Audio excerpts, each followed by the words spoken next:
আমার কাবিনের টাকা এখন তোমাকে কাছে। আমার ভাগ্য হতে ভালো। টাকা ভাগাভাগি করতেছো কেন? সব টাকা তো আর ভাইজানের কাছে থাকবো না। আচ্ছা কারে কি দিবে একটু হিসাব রাখো। ভাইজান টাকা হাতে নিয়ে বসে রয়েছে দে তো দেখলাম আমার কাছে দে। কে? আরে তোর হাতে থাকলে টাকাটা কোন সময় হারাই যায় না ঠিক নাই, বুঝছস না?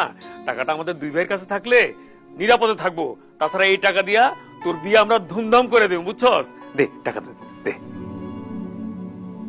নাও। আমার কাবিনের টাকা এখন তোমাকে কাছে। আমার ভাগ্য হতে ভালো।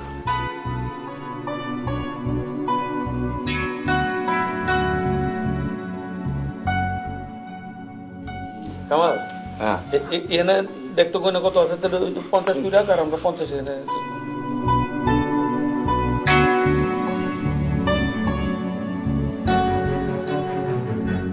কি ব্যাপার ভাইজান? এই টাকা দিয়া বলে আমার বিয়া দিবা, ইটালি পাঠাই দিবা, তো টাকা ভাগাভাগি করতেছো কেন? আরে ভাগ করতেছি কারণ হলো সব টাকা তো আর ভাইজানের কাছে থাকবো না। কিছু টাকা ভাইজানের কাছে থাকবো, কিছু টাকা আমার কাছে থাকবো, তাই না? তুই চিন্তা করিস না, তোর বিয়া আমরা ধুমধাম করে দিব একদম। হ্যাঁ এই কামাল একদম ঠিক কথা কইছে, বুঝছস? আর তাছাড়া তোর বিয়ে শাদী না হওয়া পর্যন্ত তুই তো এই বাড়িতে থাকবি। হ্যাঁ তোর খাওয়া দাওয়ার একটা খরচ আছে না, জামা কাপড় একটা খরচ আছে না, আমাকে তো কোনো আয় ইনকাম নাই, তোর এই টাকাটা কিন্তু আমরা খরচ করবো।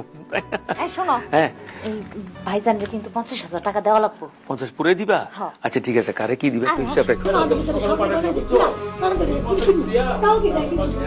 ভাইজান, ভাইজান, বড় ভাইজান,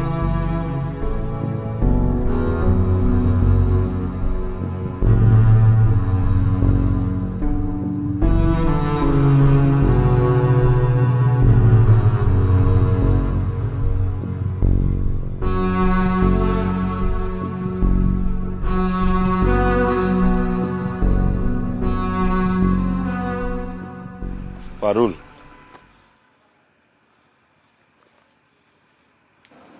আপনার কি লজ্জা শরম নাই? আপনি কি বুঝতেছেন না আপনার সাথে যে আমার তালাক হয়ে গেছে? হ্যাঁ, আপনি তারপরে কিসের জন্য বারবার আমার বাড়ির উঠানে আসেন?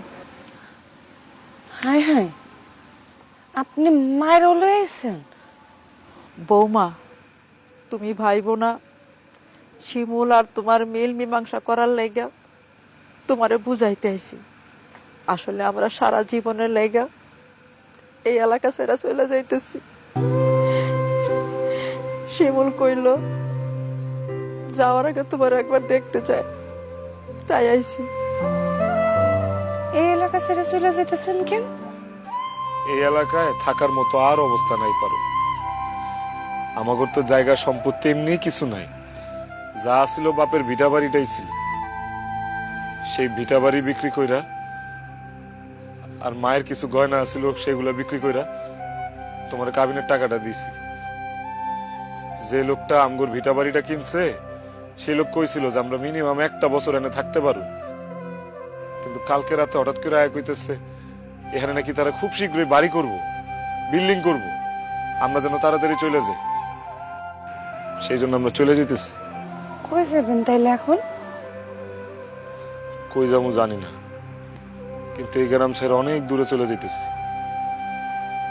যাওয়ার আগে ইচ্ছা ছিল তোমার শেষ একটা বার দেখা যাবো, সেই জন্য তোমারে দেখতে এসছি। জানি না এই জীবনে তোমার সাথে আর কোনোদিন দেখা হইব কিনা পারো। তুমি ভালো থাইকো, সুস্থ থাইকো, নিজের যত্ন নিও।